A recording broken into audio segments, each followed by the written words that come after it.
AI দিয়ে বানানো নোংরা ভিডিও নিয়ে সরব হলেন উত্তরবঙ্গের বিখ্যাত কন্টেন্ট ক্রিয়েটর বং মিডিয়া উজ্জ্বল বর্মন। সাম্প্রতিক সময়ে দেখা যাচ্ছে মানুষের ছবি দিয়ে এআই এর অপব্যবহার করে নোংরা ভিডিও বানিয়ে নেট মাধ্যমে ছাড়া হচ্ছে। বিশেষ করে টার্গেট করা হচ্ছে সামাজিক মাধ্যমের পরিচিত মুখদের। এর মধ্যে অন্যতম হচ্ছেন বং মিডিয়া উজ্জ্বল এবং তার হবু স্ত্রী অ্যাঞ্জেল প্রিয়া। উজ্জ্বল উত্তরবঙ্গ তথা এপার বাংলা ওপার বাংলার পরিচিত মুখ।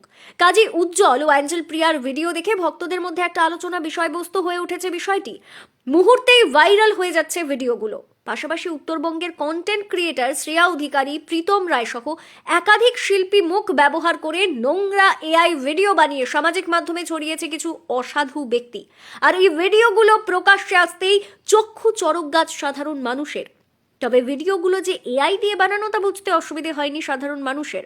বং মিডিয়া উজ্জ্বল বর্মনের চোখে পড়তে উনি সরকারের দৃষ্টি আকর্ষণ করে ফেসবুক পোস্টে লিখেছেন, এআই দিয়ে অনেক মা বোনের ফটো খুব বাজেভাবে এডিট করছে বাংলাদেশ ও আমাদের রাজ্যের কিছু মানুষ। তাদের ওপর সরকারের অ্যাকশন নেওয়া খুব জরুরি। এ বিষয়ে সবাই আওয়াজ তোলো। আমি একজনকে ধরবো যে অনেক মা বোনের ফটো বাজে এডিট করেছে, এমনকি আমার ও আমার প্রিয়জনের ফটো বাজেভাবে এডিট করেছে। ওর বাড়ি যেটুকু খবর পেলাম সম্ভবত বাংলাদেশে। যেভাবে অ্যাকশন নেওয়া যায় আমি নেব।